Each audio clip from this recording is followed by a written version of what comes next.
This is the Celt Father, Mark Gunn. I am here with my daughter, Nara. She's playing with Play-Doh, and I thought I'd do a quick introduction for the interview that I'm going to share with you for Carl Asch, who plays the band Empty Hats. He also performs as Giacomo the Jester at Renaissance festivals. Jester.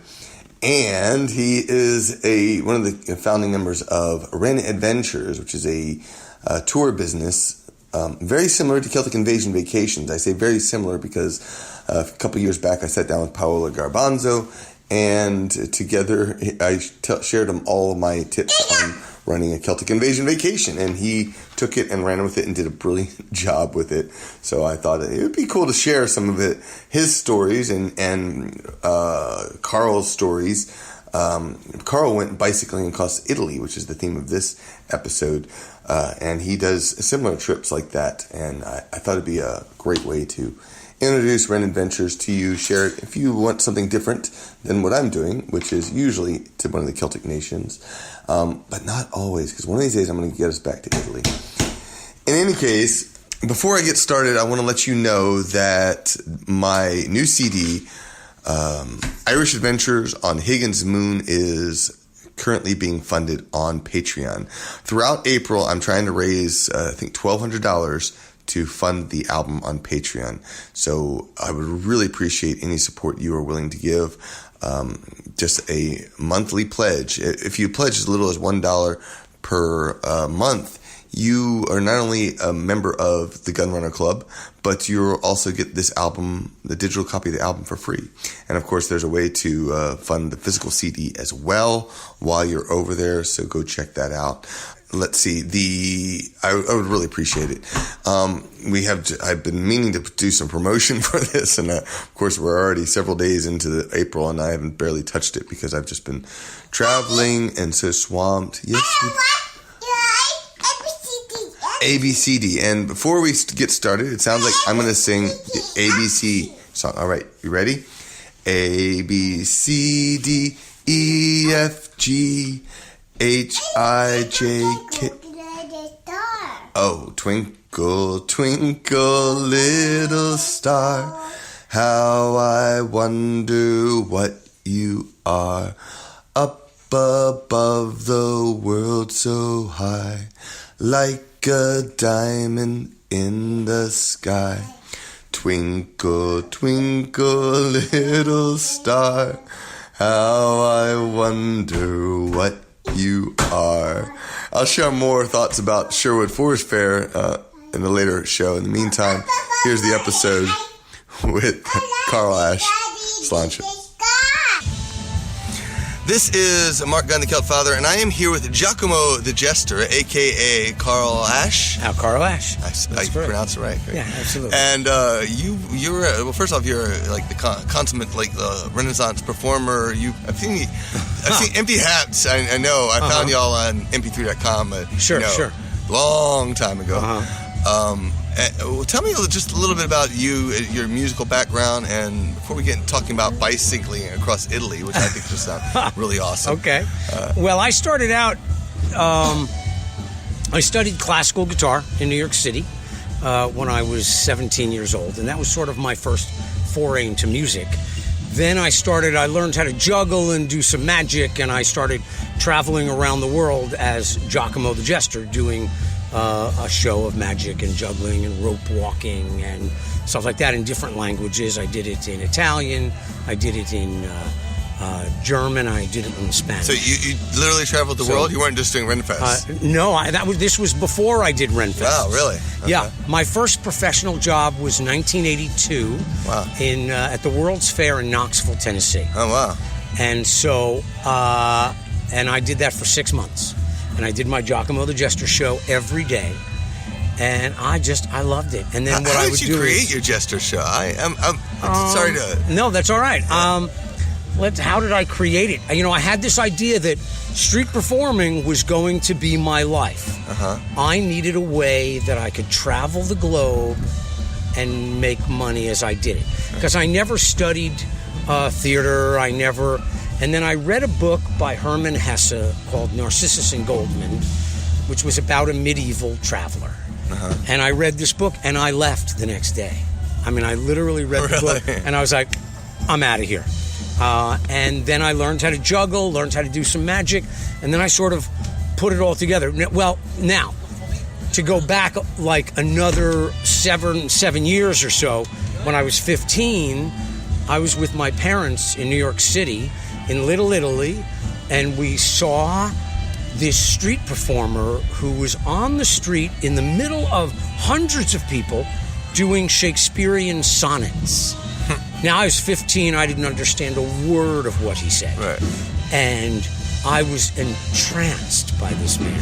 And then my father gives me $1 to put in his hat, which was such a foreign, never heard of this before. Right. But I thought, if my father is parting with $1, this is pretty special. And so I put $1 in his hat. 2 weeks later, I met this man in New York City. And I was like, I just saw you perform and blah, blah, blah. And he told me all about traveling around the world performing. And I couldn't believe it. But I was 15, and I didn't know how to do anything. Right. Then, later on, and I thought, I want to travel. Guitar, and then I remembered this guy. Juggling. And I saw a movie, The Court Jester, with Danny Kaye, and he was Giacomo the Jester. I certainly didn't think it was going to stick for 40 years, you know. Oh, my God. And then I wrote this show using the magic that I had and the skills that I had, and I wrote a story about a king and a queen and how this king doth to come to choose his wife, and you know, and I still do that show today. And then really? I wrote a knife throwing show that I do with Paolo here. Yeah. And then I started the band Empty Hat. Double Indemnity first. Okay. And then when that imploded badly, we reformed as Empty Hats. Wow. And then that became sort of the main thrust of what I do, was Irish and Celtic music. Yeah. And just fell in love with it. Now, you did tell me a few years back that one thing that I thought was kind of captivating is that you don't do drinking songs.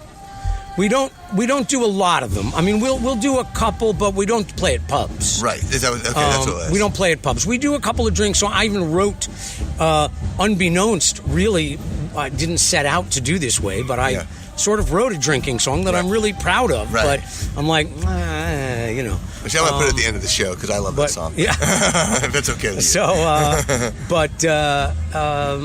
I'm not a big fan of, like, people getting wasted, and so I don't play at pubs. That's great. I love that, because I thought that was like, that in itself was a captivating story. Wow. So, I mean, I was like, wow. I've never been drunk ever in my life. Wow, fantastic. So, fantastic. And now, you're Italian?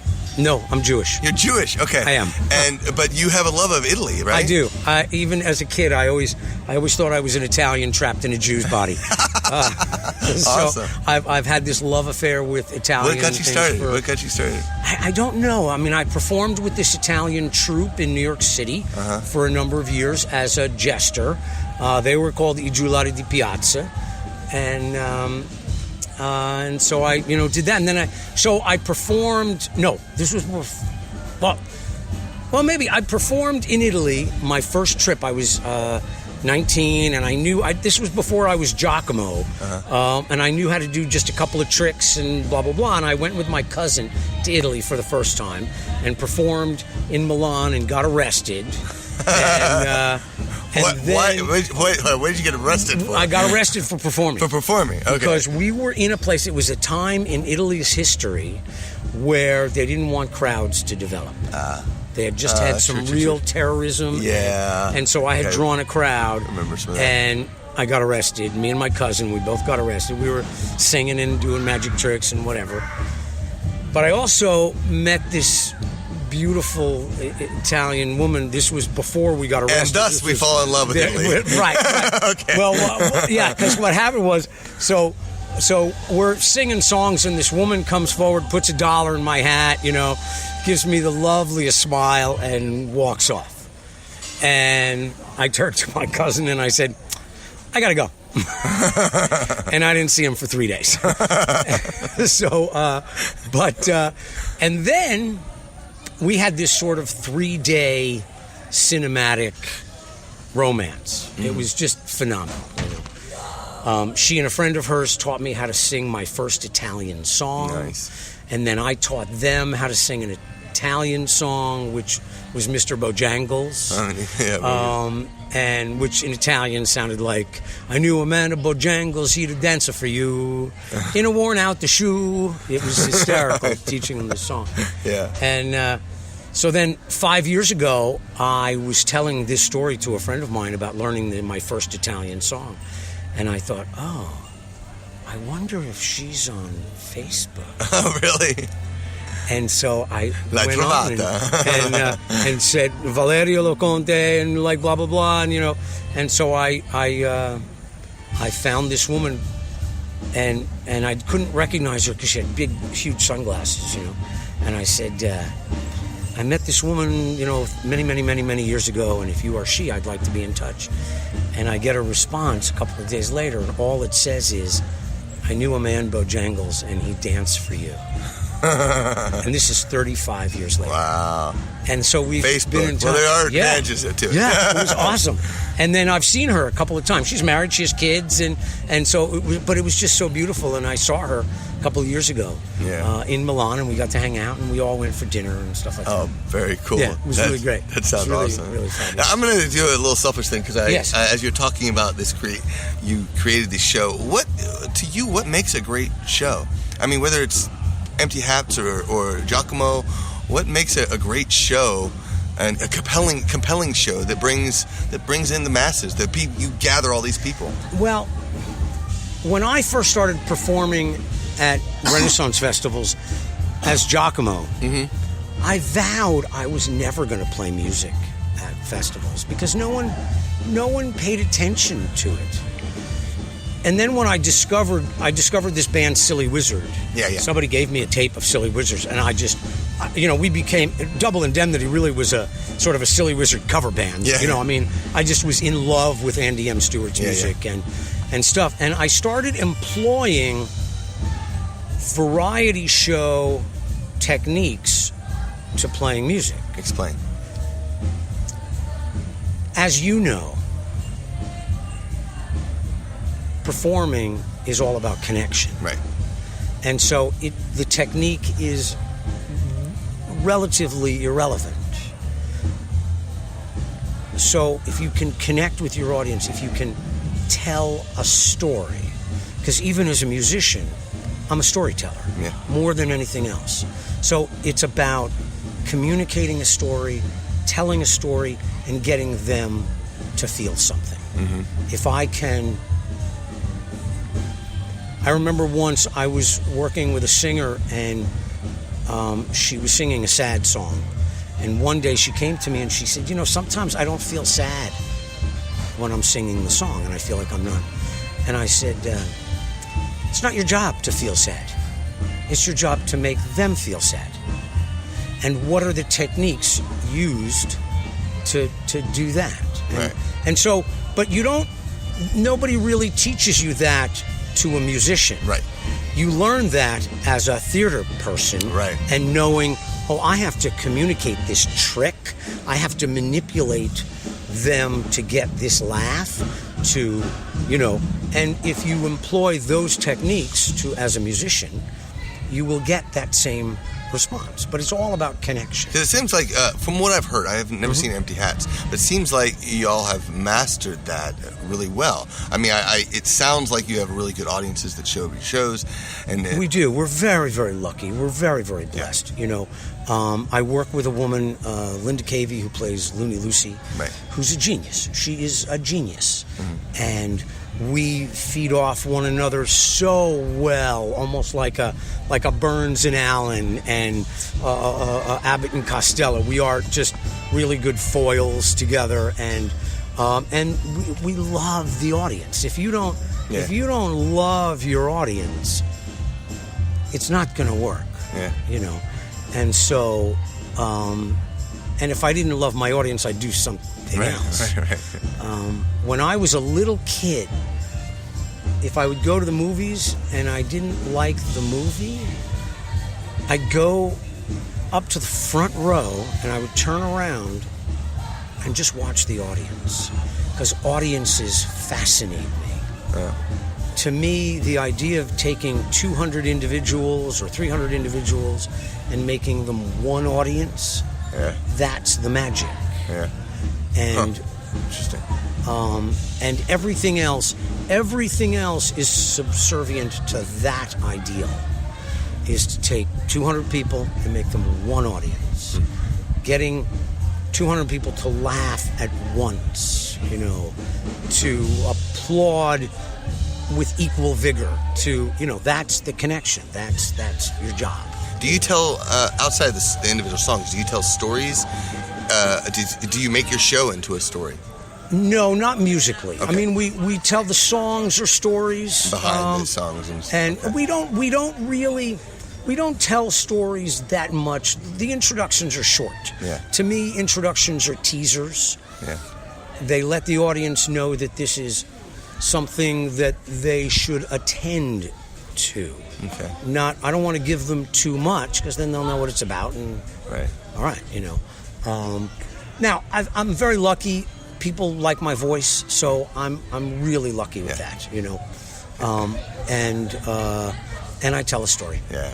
So. All right. So now the reason I actually brought you over here, sorry, that was like my own selfish. I've been studying, trying to understand performance even better, So I like talking to performers of all types and seeing who I can learn as well. But I also love traveling. And that's one of the reasons why I wanted to talk to you in the first place, because you are working with Paolo Garbanzo with renadventures.com. And you were telling me, though, earlier that you, a while back, you did a bicycle tour of Italy from, was it Sicily to Venice? Venezia, really? Palermo so that sounds like just like a great adventure, and I love adventures. So it was incredible. It was probably one of the coolest things I've ever done. Well, I like doing long-distance bicycle trips. Okay. I bicycled from San Francisco to L.A. I bicycled from Tampa down to Key West. Wow. What do you take with you? Do you take not a lot, now I'm not a camper so much, so I'm what's called a credit card bicyclist, we'll go to hotels and we'll, I bicycled the length of the Natchez Trail, which is a phenomenal bike ride. Any of you want to do a great bike ride, Nashville to Natchez, Mississippi, on the Natchez Trace. It's phenomenal. It's really great. So I was doing a bike trip. A little backstory, I'm sorry. I just love doing long distance bike trips. Okay. And my older sister had been diagnosed with cancer. And I said, let's do something fun. I can't heal you, but let's do something fun. Right. And so I said, how about we do a bike trip together? You've always wanted to do a bike trip with me. Why don't we do a bike trip together? And she said, yeah, all right, let's do that. And I said, okay, where do you want to go? And she said to me, where do you want to go? And I went, you don't want to ask that, because there's only one place in the world I ever want to go, and that's Italy. And she said, all right, well, let's do that. Awesome. So we did a bike trip. Now, she was sick and blind. My sister was born blind, and I'd been riding her on a tandem bicycle since I'm a kid. Okay. So we went to, we got in touch with this company called Backroads, which does bicycle touring around the world, and they are a phenomenal company. I cannot speak highly enough of this company. So if you ever get a chance, Backroads, it's really, really fabulous. And we did a 5-day tour. They gave us a tandem bicycle. They gave me a regular bicycle. Am I running out of time? Sorry. No, you good. And then so we did this 5-day trip. At the same time, just right before that happened, a very dear friend of mine, my best friend, his wife died. And we met him in Siena, in Italy. And I said, let's do a healing trip next year. Let's do a bicycle trip for Ginny. She was a Washerwell wench. I don't know if you knew her, Ginny Bartholomew. Okay. Anyway, she died, and he was a mess. So I said, why don't we do a trip that you and Ginny were going to do together? They were going to do a trip. She was a Shakespearean actress. And I said, let's do a bicycle trip going to all of the places mentioned in Shakespeare's plays in Italy. Nice. And so that's what we did. There's a book called Shakespeare's Guide to Italy. Oh, wow. It's a phenomenal book. And this guy spent 25 years tracing all of these, the street where Mercutio and Tybalt had their fight, right. you know. So that's what we did. So we started in Palermo. We went across the northern coast of Sicily, ended up in Messina, and then took a ferry to the mainland and went up to Rome, then up to, we went to Verona, Padova, Venice, Sabionetta, which is where Midsummer Night's Dream is set. And so that's the trip that we did. We took the entire month of June that year. Wow. And he did a healing ritual in every one of those cities where the Shakespeare places took place. That's so incredible. it was an amazing trip. It was somber a lot of the time because he was still really in a lot of pain. Yeah. But it was really good. It was really good. And bicycling in Italy is just amazing. Have you done other trips since then? The year later, I went to Italy and studied in Modena for 2 weeks, and then went across the country, which is not much. It's only 400 miles. So, so I took a week to do that, and that was by myself. Italy just built a cross-country bicycle highway. Oh, wow. From Venice to Torino. Really? Yeah. Wow. And it's about 500 miles, I think. Oh, wow. Venice to Torino. So I'm dying to do that. Wow. Yeah. Now, I think your first trip to Italy was that down to That was Sicilia? to Sicily. Yeah. New Year's Eve. New Year's Eve. So we had New Year's Eve in Palermo, and then we went to Cefalù, which is stunning. Do you know Sicily at all? I've never been. Oh my God, Cefalù is so beautiful. Yeah. Then to Taormina, which looks like a movie set. You're just expecting Shakespearean actors to just leap out at any second. I mean, it's just that beautiful. And then we went down to Agrigento, to the Valley of the Gods, Valley of the Temples. Yeah, I've heard of it. Yeah. One of the things I think it sounded really extra cool, which I thought, I was like, I need to learn to steal that or something, was your shopping trips in Oh, Italy. yeah. Well, what we decided to do, so my thing is that I want our patrons to meet Italians, I decided that if you come back to the States without having at least 3 Italians now on your Facebook feed, I haven't done my job. Right. If you haven't befriended that people, So one of the things we do is we make dinner at the villa that we're staying at. Mm-hmm. And we go to the market and we buy the food. So I assign, you're going to get onions, which is cipolle. You're going to get the funghi, the mushrooms. You're going to get pesce, the fish. And I'll show you, and Paolo will show you, and we'll go with you if you want. But you're going to buy the food.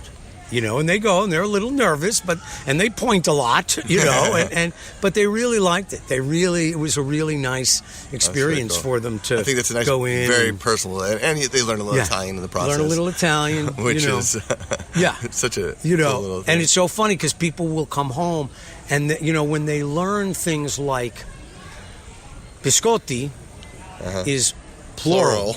Right. Cannoli is plural. Pisses me off. Yeah, right. So, and I even had, I love, you come back and a waiter goes, you want cannoli? I'll just have one. And they look at you like, what? What? So you're just messing with them. But, and it's great. It's just great to see people's eyes open. Awesome. To just a new country, and Sicily has just the most wonderful people in it. I mean, I just fall in love with Sicily. You're biased because you're part Sicilian. You just in a Jewish body. Right. It's just phenomenal. I mean, it's just phenomenal, and just the people are. They say that Sicilians Sicilians are so poor that because they give it all away and they don't keep anything for themselves. And, if you get invited to somebody's house for dinner in Sicily, they will throw you a feast, even if it means they're not eating for the next couple of days. Wow. I mean, they will do it. I've seen them do it. Wow. They just have to do it. So much. And they're just so beautiful. Yeah. They're so warm and so if people want to join you on one of your trips, you can go to rentadventures.com. Absolutely. Where can people find out more about you and your music? EmptyHats.com. Okay. I'm also Carl Asch. .com actually. Okay. I have 3 solo albums that I've done. The last one I did, every song was recorded with a different band from all over the country. Nice. So I did it with a Zydeco band in New Orleans. I did it with a bluegrass band in Nashville, a jazz band in New York. Awesome. Candace Knight, do you know who that is? Yeah. She recorded on one of my songs. Yeah, cool. That album was the most expensive thing I've ever done, and it took 3 years and every penny I had. Right, and of course you can find him also at Sherwood Forest Fair for the next 3 weekends. There you go, next 3 more weekends. So thank you so much for chatting. Yeah, I hope awesome. This was good. Yeah, definitely. Yeah, thanks for having me. If you enjoyed this episode, please review it on iTunes and then head on over to kiltfather.com to sign up and get 5 MP3s for free. Thanks so much for listening. Sláinte.